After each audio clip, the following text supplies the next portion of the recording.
On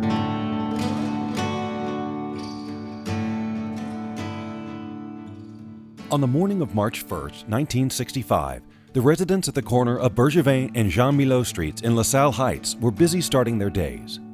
Just outside, 3 workers were inspecting a cracked foundation, unaware that there was a natural gas leak behind the building at 367 Bergevin. Gas had leaked into the basement, and a spark from a worker's hammer ignited the gas, causing a major explosion that leveled 3 buildings and left a 20-foot deep crater in their place. 10 adults and 18 children lost their lives.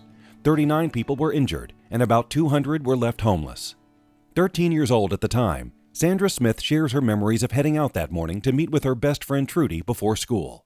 When I was 13 years old, I lived just at this house behind me, and it was a morning like any other. It was a beautiful morning with blue sky, sun. We were going off to school, and what we usually did was I walked to the top of the hill, and Trudy walked to the top of the hill, and we met each other, and then we walked to the bus stop. Then my mom called me back and said, "Can you please put the garbage out?" So I walked back to the house, grabbed the garbage with a big sigh, put it out, and gathered it up my school bag and my purse. And when I came out the second time, the sky looked gray. It was strange. I was confused. I didn't know what the heck had happened. It's like there was confetti in the air and things were falling, and I'm thinking, what the heck? What's going on? And then as I was standing there, right in front of me on this grass, a toilet bowl landed. I couldn't make sense of what was going on, but I took off at us a run because all I could think of is, Trudy, is she okay?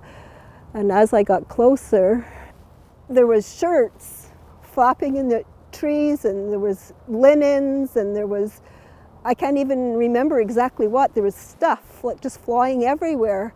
Then I finally saw Trudy. She was still coming up the street, late as usual. I ran towards her, she ran towards me, and we hugged each other and said, "Are you okay?" And we were both fine, and like, "What do you think happened?" We're looking around, wondering what's going on, and we noticed this huge crater in the ground and realized that there had been an explosion, and I looked to my left and I saw a fellow who I don't know, but who I know was in our school because he went to school with my older sister, and he was sitting on the top step. He'd had his top of his leg taken off, and he had blood pouring out of his leg, and he was just staring off into space. He wasn't crying, he was just sitting there staring into space. Later they told me he was probably in shock.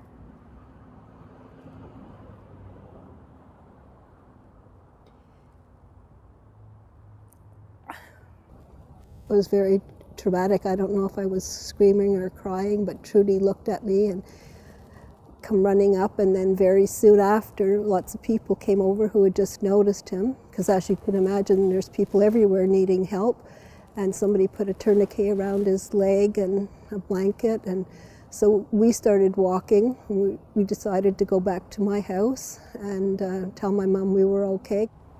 We started to walk up the street, and I saw a doll on the ground, and its arm was sticking above the snow, right in front of me, and I don't know what made me do it, but I needed something to hug, so I went to pick up the doll, and it was heavy, so I tugged it, and it finally came out of the ground, and then when I took it in my arms, I realized it wasn't a doll, it was a baby.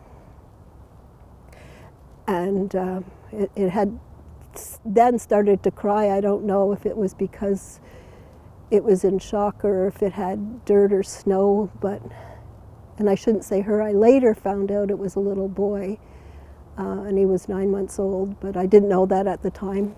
I put him on my shoulder and I was patting him, and then all these men come running towards me, and they took him away from me. They had emergency blankets at this point, the silver metallic kind of blankets, And so somebody took the baby off me and wrapped him in a blanket and said, "Go sit over there and you'll be okay, you'll be okay. Are you hurt?" And I'm like, "No, I'm fine," and sit there. So I didn't want to go and sit over there because that's where the other guy was that was bleeding. So Trudy just took my hand and said, "Let's go see your mom." And when we walked in, my mom said, "Oh, thank God you're okay." And she came and she gave us a hug and made us some hot tea. And then she went back to the stove. She was making a huge, big pot of soup. And at first I wondered why she was making soup in the morning. It's because it had been on all the Montreal radio stations that a cry for help had gone out that all the survivors needed food and something hot to keep them warm. Today, a parking lot sits at the corner of Bergevin and Jean Milo. Unable to recover all of the remains, the city was unable to rebuild, leaving behind a bleak reminder of the loved ones lost. 50 years later, on October 25, 2015, those affected by the event gathered at City Hall as a commemorative monument was unveiled, paying tribute to the victims of the gas explosions in 1956 and 1965. Some positive things did come out of this tragedy. The community came together. They donated their time, food, money. Money came from all over through donations. $600,000 was raised. Also, the gas regulations were changed, so hopefully something like this would never happen again in the future. And on a personal note, I think it's helped me become a stronger person after living through a tragedy like this.